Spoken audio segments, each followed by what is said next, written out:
Que a depressão é uma doença grave e incapacitante, a gente já sabe. Poxa, ela pode te afetar no trabalho, nas tuas amizades, nos teus relacionamentos. Mas você sabe o que acontece com o cérebro depressivo? Ou seja, como que a depressão afeta o cérebro e o sistema nervoso de uma pessoa? Até o fim desse vídeo, você vai entender que a depressão não é só uma coisa do psicológico, mas ela também afeta o funcionamento cerebral. E também vai entender por que a depressão às vezes também se trata com medicação, não só com terapia.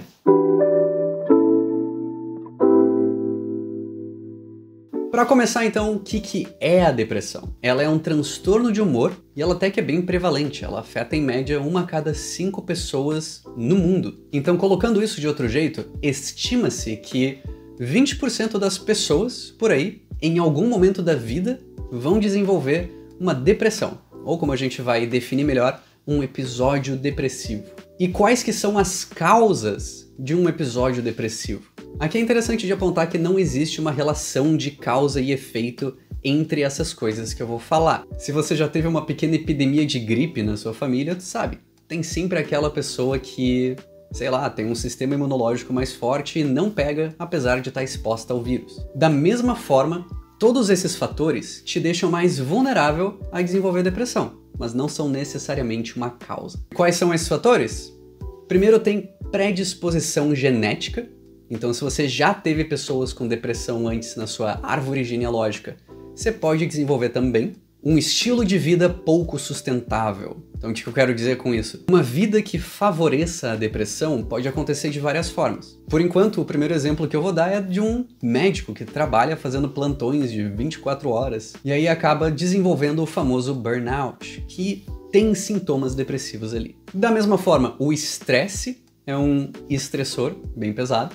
Sedentarismo também, bem como alimentação e sono desregulados. Por último, existe o fator grandes mudanças de vida. O exemplo mais clássico é eventos traumáticos. Se você acabou de perder alguém querido, um pai, uma mãe, se você foi demitido de um emprego que é super importante, se um relacionamento terminou de uma forma particularmente ruim, essas são as alternativas mais óbvias. Mas qualquer grande mudança na tua vida te deixa por uma janela de tempo vulnerável a desenvolver depressão. Por exemplo, talvez tu esteja te mudando do Brasil para a Europa, é uma opção muito legal, porque o emprego paga melhor, tem uma qualidade de vida muito bacana lá, mas nessa mudança tu está te distanciando dos teus amigos, a tua rotina tá mudando 100% e tu vai estar te expondo a uma cultura e até um clima bem diferentes, né? Tem cantos da Europa que neva muito, faz muito frio e pega muito menos sol do que o normal. Então essas mudanças não são necessariamente ruins,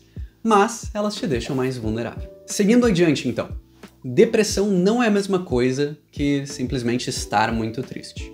A tristeza, como todas as emoções, ela vem por um tempo e depois ela passa.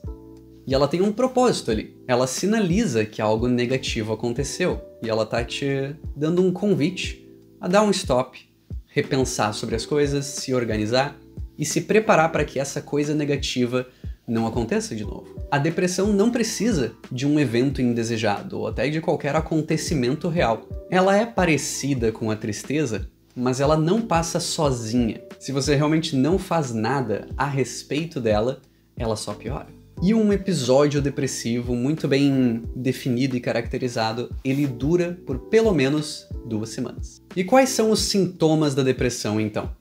O mais característico é humor depressivo ao longo do dia, que é muito parecido com tristeza, né? Você está menos ativo, com menos energia, mas não é só isso. Tem também perda de interesse em atividades que antes te davam prazer. Tem uma alteração significativa de peso, pode ser para mais, pode ser para menos. Da mesma forma, o teu apetite pode ficar mais intenso ou menos. Você pode desenvolver insônia ou hipersonia, no caso, dormir demais. Você vai ter fadiga ou letargia. O que antes você fazia, sei lá, muito facilmente, agora requer bem mais energia para você conseguir fazer. Muitos clientes meus até relatam uma dificuldade de pensar. Parece que a cabeça tá vazia e estabelecer um raciocínio claro é mais difícil. Um sintoma muito comum também é sentimentos de culpa e ou de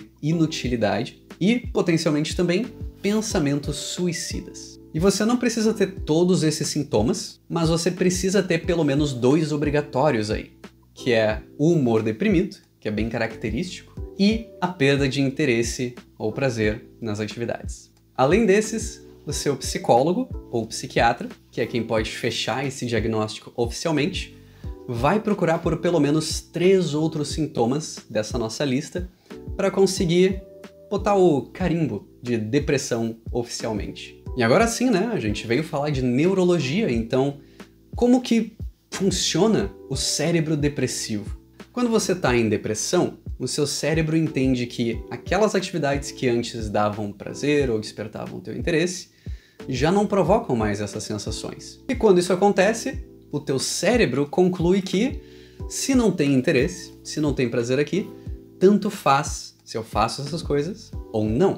E assim começa a ter essa falta de vontade de fazer qualquer coisa. E aí você acaba deitado 16 horas por dia na cama sem fazer nada. Então, por causa da depressão, se antes você tinha vontade de passear na praça com o seu cachorrinho, ou de sair com os amigos, ou mesmo ter a força de vontade de trabalhar, nem que seja só para pagar as contas, com a depressão, isso vai embora. E é assim que a cilada da depressão se instala, deixando de fazer essas atividades prazerosas que davam sentido para tua vida, tu fica mais deprimido ainda.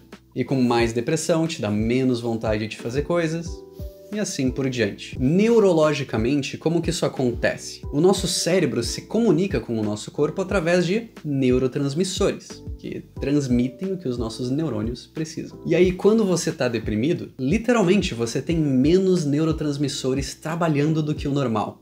E quais são os neurotransmissores envolvidos na depressão, então? O mais conhecido é a serotonina, que, dentre outras coisas, proporciona uma sensação de bem-estar. Além dela, é possível que a dopamina e a noradrenalina também tenham um impacto no funcionamento da depressão. E conforme se instala esse desequilíbrio de neurotransmissores, a gente vê um impacto em algumas áreas do cérebro.